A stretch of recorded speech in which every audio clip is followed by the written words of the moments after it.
And welcome back to the Daily Dribble podcast, guys. As always, I'm your host, Nick Zammit, here back for another action-packed episode on the road to the playoffs now. I've said it time in and time out over the course of the last couple of weeks, but it is coming around extremely quickly. And as a basketball fan, as a content creator, these are the games we look forward to most. So I'm very up and about for what's to play out over the next couple of weeks and then delving into knockout basketball. It's going to be a massive couple of months, so I am chomping at the bit to say the least. Guys, before we get into today's show, just want to give a quick shout out to Stadium Scene and The Cover, both those two networks doing tremendous things for me and a whole host of other sporting and entertainment content creators in and around Australia, New Zealand, the US and Canada. So very, very appreciative of all their continued hard work and support of me over here at the Daily Dribble. And likewise to all you guys out there. Continuing to stay up to date with all the socials, Facebook, Instagram, YouTube, Twitter, and TikTok for all the latest news from across the NBA and the NBL. Very, very much appreciated there. Had a fantastic time away last week. I mentioned on last week's show, I recorded it a couple of days early. Got over to Melbourne for a few days to watch a few AFL games. Got to see the Jack Jumpers against Melbourne United in game one of the NBL finals as well. So fantastic to hit the reset button for a couple of days and come back feeling refreshed now. Plan for today's show, guys, going to get into some very quick odds and ends and then going to do a bit of a two-part series on, I'm going to call it glass half full. Now, I'm going to give a positive comment about all the teams outside the Playin. So 5 teams each conference. Today do the East, next week the West. And just say, at the moment for most of these teams, it's a pretty dour situation. Looking down the barrel of their season ending in 10 to 15 games or so, prospects aren't looking great. But I thought I would just try and delve into one positive comment about each of these respective teams. So looking forward to getting into that momentarily. As I said, though, before we do so, some very quick odds and ends. So let's start with that first and foremost. Firstly, with the news that the Lakers, Christian Wood, Jared Vanderbilt, and Gabe Vincent will all miss the remainder of the 2023-2024 regular season there is hope that all three could return for the playoffs.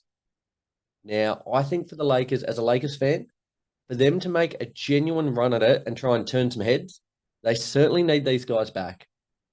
At the moment, their depth is very ordinary, especially to compete with some of these heavy hitters in the West. They're getting these guys back is an absolute must.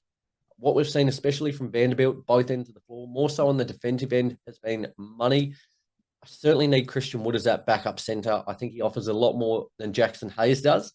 And likewise, the shooting to Gabe Vincent is certainly something that is needed within this roster. They tend to go through highs and lows, D'Lo shooting the ball well to not shooting it well. Some of our other shooters as well, a little hit and miss. But bringing Vincent in will just add a little bit more of an avenue from the three-point range. So hopefully see all three of those back. As I said, I think it's pivotal if they're to make a deep run.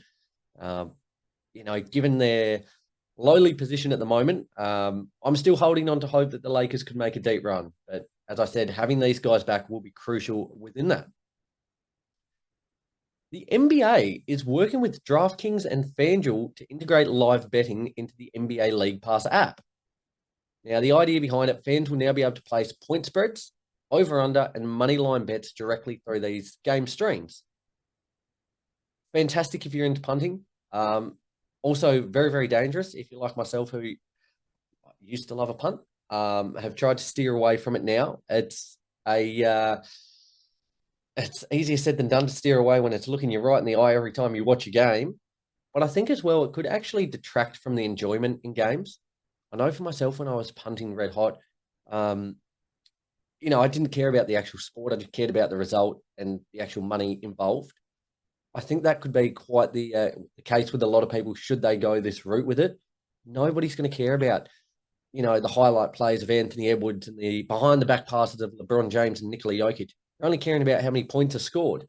So I think they should tread with caution here. They still want to, there's still other avenues to bet if you so want to do so. But I think keeping the League Pass app as it is without betting would be a positive move. So we'll see how that one plays out. It's currently in talks at the moment. It's looking like discussions are moving ahead pretty quickly there.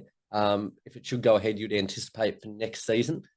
But yeah, I think tread with caution there, just from a viewership perspective. I think, yeah, it could certainly detract from a lot of these games there. I'd love to know what you guys think about it. If you are a punter or not, do you think this would be a bit of a detriment to the app, or do you think it would enhance what they're currently offering? Would love to hear from you guys. Pistons rookie Asar Thompson will miss the remainder of the season after being treated for a blood clot. Now, he's been probably one of the unsung heroes in this year's rookie class, averaging 9 points, 6.5 rebounds, 2 assists per game, to go with adding a block and a steal there as well. He's certainly going to be a big part of their future moving forward. So looking forward to seeing him back for the start of next season and building upon the foundation steps that he's put in place this season. He's been very impressive there. So hopefully a speedy recovery and all goes smoothly there for Asar. Guys, let's push ahead. Daily Dribble. As I said only a couple of moments ago, I'm going to call this glass half full. Today's part one of a two-part series, giving compliments, a positive comment about all the teams outside the Playin tournament.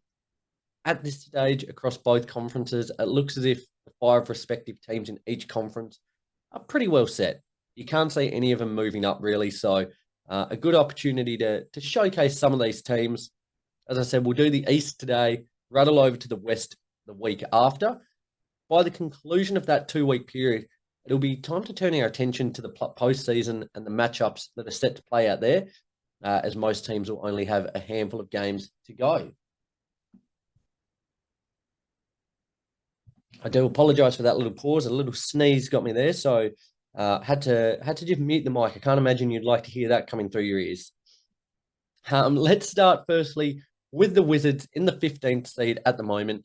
My positive comment to them is that Denny Advia has had a much better year. Now, to be honest, I thought he was a candidate for a trip to China at one point there last season, hanging out on the Shanghai Sharks. He looked not like an NBA player. That might have been a little bit premature on my end. I'm more than happy to put my hand up and say I mucked up there. But he just didn't look good enough for the league at the time. Last season, he averaged 9 points, 6.5 rebounds, a tick under 3 assists, and went at 29.7% from the 3-point line. Pretty average for a guy who's, been in the league long enough that he should be showing a bit more than that, especially with the opportunities presented on this lowly Wizards team. But this season, he's up to 14 points, 7 rebounds, 3.5 assists, and he's shooting at just under 39% from 3, which is fantastic. Really does show the power of perseverance. And this output, I think, absolutely has coincided with him starting every game this season. He's now established himself as one of, if not probably their most important part of their rebuild. You look at Jordan Poole, there's talk he's going to be on the move. Kyle Kuzma, again, another name rumored to potentially be on the move. Advius sounds like the one guy who's, pretty content to stick there and build something out of it. So I think, certainly if you're going to shine one positive light on the Wizards this season, it would be Denny Advia's production. And he looks like a ready NBA player now. So a big step forward there for him. Going ahead to the Pistons at the number 14 seed, I've got consistent coaching as their positive. Now, I'm going to be honest, some of these were easier than others, some a little bit more difficult. For the Pistons, having consistent coaching, Monty Williams came over to Detroit from the Phoenix Suns. He signed a 6-year, $78.5 million deal last offseason. That's a hell of a contract. Now, I just hope with that backing, with that, opportunity to have time to flourish and build into things, he's able to nurture this team. Despite their win-loss record this season, I don't think they've been horrendous, especially throughout the first probably third of the season. They've really struggled with closing out close games, much to their detriment there.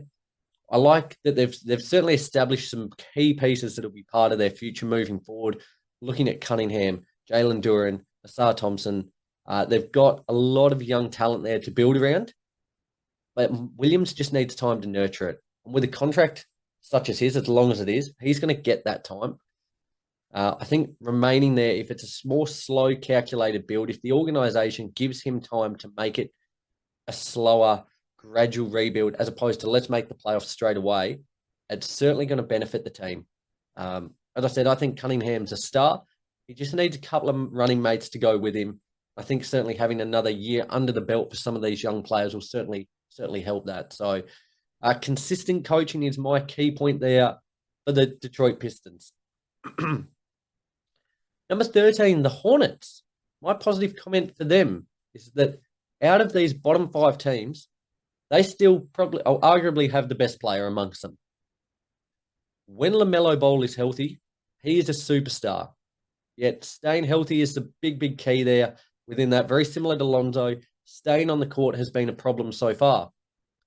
After playing just 36 games last season, he's played just 22 this season after struggling a lot with a right ankle injury. Now, when he's played, he has been lights out, averaging 24 points, 5 rebounds, 8 assists, and 2 steals per game. If he can stay healthy, I genuinely believe he has all the tools to become an MVP of the league. Yet, again, staying on the court is key. He's certainly the piece that the Hornets want to build around. They just need him on the court to start next season. So fingers crossed there. As I said, they've got the best player to work with out of these bottom 5 teams. Get him on the court. Get him a couple of running mates. They've done a bit of work there, acquiring some other players in Seth Curry, Grant Williams, names of the alike there. But you need your superstar. So here's hoping we get to see a fully fit and healthy LaMelo Ball for next season. Number 12, the Toronto Raptors. My positive comment for them is that they have now clearly defined the number 1 guy that they're building around. Now, for some people, depending who you ask, this might have been already somewhat clearly defined. Yet I think it was somewhat murky. Whilst OG was there, and to a bigger extent, Pascal Siakam, it was never truly Scotty Barnes' team. It is now unequivocally his, though. He's out currently injured with a hand injury, but he's averaged 20 points, 8 rebounds, 6 assists, 1 steal, and 1.5 blocks per game in only his 3rd season. He's the future of this franchise, and he's undoubtedly the guy that they want to build this team around. Again, another team, I think it's going to be a somewhat slower rebuild to get back to postseason basketball, just with where they're at the minute, the way the East is, currently trending. All the teams are getting better. The Raptors are not, but now that they've got their number 1 guy, they can build the rest of the roster around him. So I think, again, it's a real positive. I think they waited probably 12 to 18 months too long to pull the trigger on offloading OG, offloading Siakam. If you're a long-time listener of the show, you know how much I've banged on about that. They should have got rid of these guys when their value was the highest. They got peanuts compared to what they could have got for both players. But at least they've embraced that direction now. So we can move on, look forward, and look forward to a Raptors with Scotty Barnes at the helm there. To number 11, guys, the Brooklyn Nets. My positive comment for them is that people are actually rooting for them again. Now, when they went balls in getting KD, Harden, and Kyrie, they pissed a lot of people off, just with the thought that they were looking to essentially buy a title. That, it kind of pissed fans off even more when that didn't eventuate, and they couldn't even get these 3 on court together, really. So they went from one of the most loved teams in the league, just with their grit and grind mentality, to one of the most hated. They've had to strip it back down again. They've re-established themselves with a team of players who aren't out-and-out superstars, but who will play hard every single night. Look at Bridges, Cam Johnson, Cam Thomas. They are all guys that won't die wondering. They are more than happy to shoot the ball. And for every bad night that they have, there's a night that they're going to go out and cook and just be must-watch TV. Now, I think they'll certainly, and are currently doing so, endearing themselves to fans. And if they can just find a greater level of consistency in the off-season, they're not going to be an easy beat come next season. Like with the players, again, they're not superstar players, but just really competent role players who are going to go out. As I said, they're going to compete every single night, and that's going to jag them a lot of wins. It's going to endear themselves to fans. They're going to get people back on side and make the Barclays Center a place that people want to go once again. So I think this is really positive. As I said, once you went balls in, didn't work out, you've had to strip it down to the ground. and they are currently back on the upwards trajectory. People want to see this team do well just because they're just a bunch of dogs. And I love it. I love watching them. Again, they're not an easy beat on any given night. And again, if they can get everyone fit and healthy, Ben Simmons included within that next season, I see they'll be sniffing around that Playin periphery again, once again, I believe. So there you go, guys. Their recaps very quickly. A comment about each of the bottom 5 teams within the Eastern Conference. Something that if you're a fan of these teams, something that you can hang your hat on going into the offseason. By no stretch of the imagination, any of these teams in a fantastic position, but there are positives within each of them. So it was nice just to shine a bit of a light on them this week. Next week, I'll transition over to the Western Conference. Certainly looking forward to doing that. Guys, as always, continue to let me know what you thought of, my suggestions here, where I went right, where I went wrong. Would love to hear from you guys. What do you think these teams are doing well?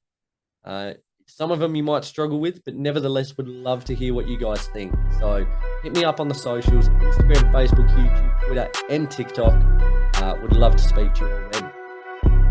Till next week, guys, have a fantastic week. Enjoy everything that the NBA has to offer across the last couple of weeks of the regular season, as well as the NBL Finals. Currently, the Jack Jumpers wrapped it up 1 apiece last night, heading back to Game 3 in Melbourne.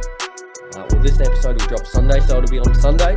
But very exciting times to be a Tasmanian. Certainly hope the Jack Jumpers clinch their first title there. I'll be sure to let you know how that's all playing out next week.